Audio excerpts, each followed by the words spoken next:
어떤 번역은 문장을 옮길 수도 있고요. 어떤 번역은 시간을 옮길 수도 있습니다. 이번 작업은 몽양 여운형 기념관의 상설 전시 해설과 학술 심포지엄 자료를 번역하는 프로젝트였습니다. 처음에는 단순한 전시 번역이 아닌가 생각했습니다. 이런 프로젝트는 미술관이나 박물관 번역 작업 흔하게 많이 하니까요. 하지만 문장을 따라가다 보니 어느 순간 번역보다는 시대를 복원하고 있다는 그런 느낌이 더 강하게 들었습니다. 독립운동가 여운형이라는 한 사람의 이야기 안에는 당시의 외교와 언론, 교육, 스포츠, 국제정세, 그리고 시대 전체의 공기가 함께 들어있었기 때문이라고 볼 수 있습니다. 몽양 여운형 기념관의 상설, 전시, 해설 원고와 전시 도록, 그리고 학술 심포지엄 관련 영문 자료를 저희가 전체적으로 번역했는데요. 실제 원고를 읽어보면 몽양 여운형 선생은 단순한 독립운동가로만은 설명되지 않습니다. 정치가이자 언론인이었고 교육자이자 외교가였으며 또한 체육 발전에도 깊이 관여했던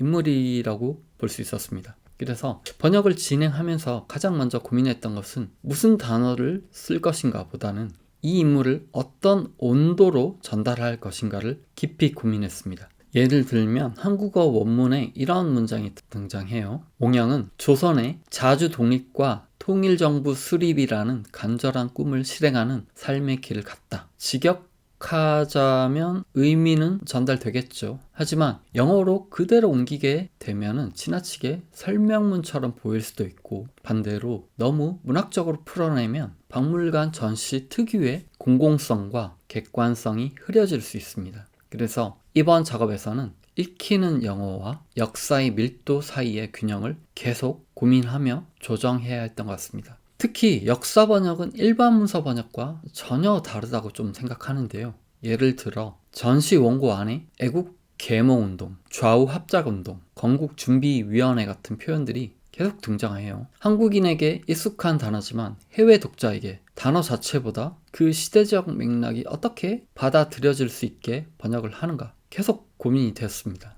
그래서 단순한 직역보다는 당시 사람들은 왜 이런 표현을 사용했는가를 끊임없이 생각하고 또한 생각했습니다. 또 하나 중요했던 부분은 문장의 리듬감이었습니다. 여운형 선생의 연설과 기록들은 굉장히 강한 호소력과 웅변의 흐름을 가지고 있습니다. 예를 들어 사람은 날 때부터 평등하다, 이런 선언도 단순히 의미만 옮기면 굉장히 평범한 문장이 되고 말아요. 하지만 실제 원문에는 시대를 흔드는 선언 같은 압박, 압력이 존재합니다. 그래서 번역 과정에서 문장의 의미만이 아니라 그 문장이 가진 숨결과 리듬까지 최대한 살리려고 노력했던 것 같습니다. 그리고 그런 순간마다 느끼게 되죠. 좋은 번역은 단순히 단어를 바꾸는 기술이 아니라 원문의 온도를 다른 언어 안에서도 그대로 살아남고 유지될 수 있게 만드는 작업이라는 것을요. 개인적으로 가장 인상 깊었던 부분은 해외 독립 외교 활동 관련 내용이었습니다.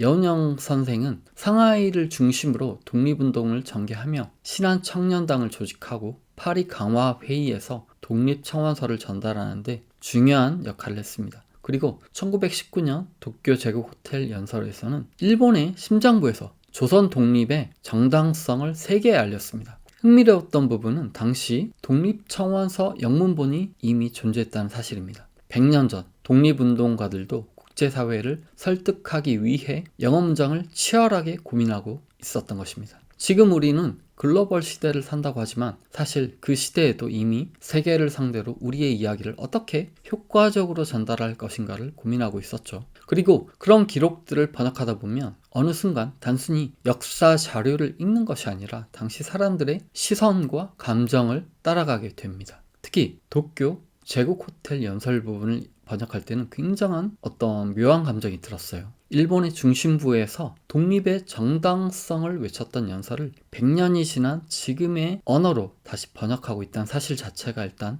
굉장히 상징적으로 느껴졌었기 때문이죠. 박물관 전시 번역은 또 책 번역과는 또 다른 느낌이 있는 것 같습니다. 전시문은 길게 익히지 않죠. 관람객은 짧은 시간 안에 읽고 이동하기 때문에 문장이 지나치게 길거나 딱딱하면 흐름이 끊어질 수가 있습니다. 반대로 너무 짧게 줄이면 역사적 깊이가 또한 사라질 수 있죠. 예를 들어 정관홀 설명 부분은 굉장히 시적인 문장으로 구성되어 있습니다. 하지만 영어로 그대로 옮기면 오히려 전시 공간 설명으로 읽히지 않을 수 있습니다. 그래서 시적인 감각과 공간 안내문 사이에서 계속 고민하며 균형을 유지하기 위해서 조정을 했죠. 그리고 이런 작업에서 단어 하나가 공간 분위기 전체를 바꾸기도 합니다. 홀, 갤러리, 메모리얼 스페이스 이런 표현들도 각각 주는 인상이 다르기 때문에 굉장히 많이 비교하게 됩니다. 결국 전시 번역은 텍스트를 옮기는 작업이라기보다는 관람객의 시선, 흐름까지 함께 설계하는 어떠한 설계 작업이라고도 볼 수 있을 것 같습니다. 이번 프로젝트에 몽양학술 심포지엄 관련 영문, 공문 작업도 같이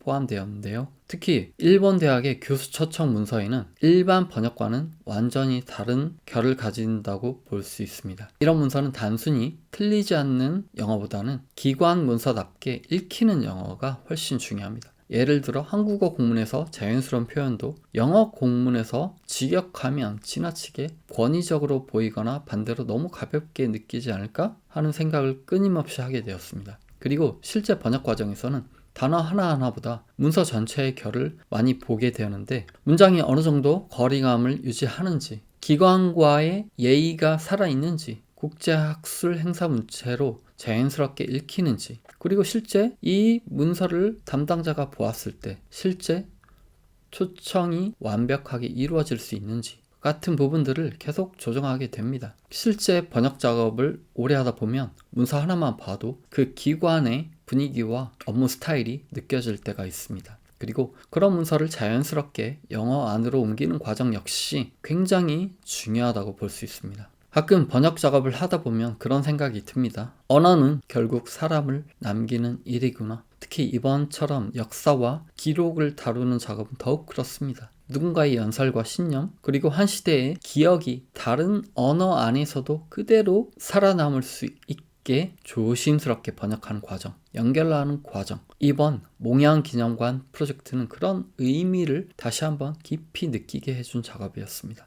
그리고 아마도 그래서 역사 번역은 늘 어렵지만 동시에 또한 오래 기억이 남는 작업인 것 같기도 합니다. 감사합니다.